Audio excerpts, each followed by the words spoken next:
சொல்லு கார்த்தி. மகா, நம்ம ரெகுலர் மீட் பண்ணுறதுக்கு வந்துரு. உங்ககிட்ட ஒரு முக்கியமான விஷயம் பேசணும். சரி, ஓகே.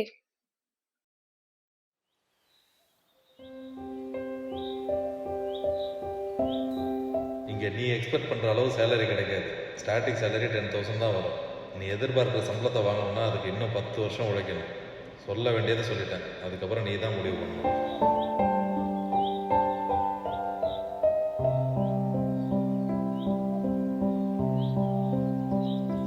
கார்த்தி,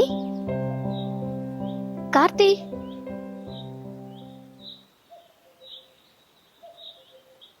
என்னடா, என்னாச்சு? ஏன் இவ்வளோ டல்லா இருக்க? ஏதோ முக்கியமான விஷயம் பேசணும் வேற சொன்ன. ஏதாச்சும் ப்ராப்ளமா? ப்ராப்ளம் தான். என்னடா, என்ன ப்ராப்ளம்? சொல்லு. நம்ம பிரேக்கப் பண்ணிக்கலான்ட்டு முடிவு பண்ணிட்டோம். ஏன்டா, ஏன் இப்படி பேசுற? ஆமா, நீ இல்லைனா வேற ஒருத்தர் பார்த்துட்டு போயிட நினைச்சிட்டு இருக்கியா? இல்ல, அப்படிலாம் என்னால போக முடியாது. ஏன்னா எப்பவும் நீ என்னோட லவர் இல்லை. என்னை பொறுத்த வரைக்கும் நீ என்னோட ஹஸ்பண்ட். இந்த மாதிரி எக்ஸ்ட்ரீமாக போகிறால தான் இதோட நிறுத்திக்கலாம்னு சொல்கிறேன். சரி, உன்னோட சந்தோஷம் தான் என்னோட சந்தோஷம். நம்ம பிரேக்கப் பண்ணிக்கிறது தான் உனக்கு சந்தோஷம்னா அது எனக்கு கஷ்டமாவே இருந்தாலும் பரவாயில்ல. நம்ம பிரேக்கப் பண்ணிக்கலாம். ஆனா ஏன் பிரேக்கப் பண்ணுன்ற ரீசனை மட்டும் சொல்லு.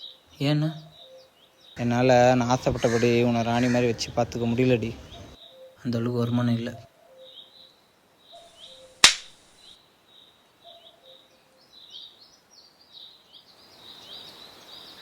பைத்தியக்காரன், ராணி மாதிரி வாழ்றது என் ஆசை இல்லை. உன் கூட வாழணும், அதான் என் ஆசை. அதுக்கு எதுக்கிட்டி அடிச்சா?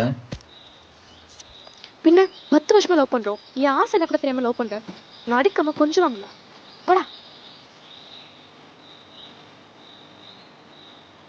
சரி, என்ன அடித்தாலும் பரவாயில்ல, நான் உன்னை கொஞ்சிக்கிறேன்.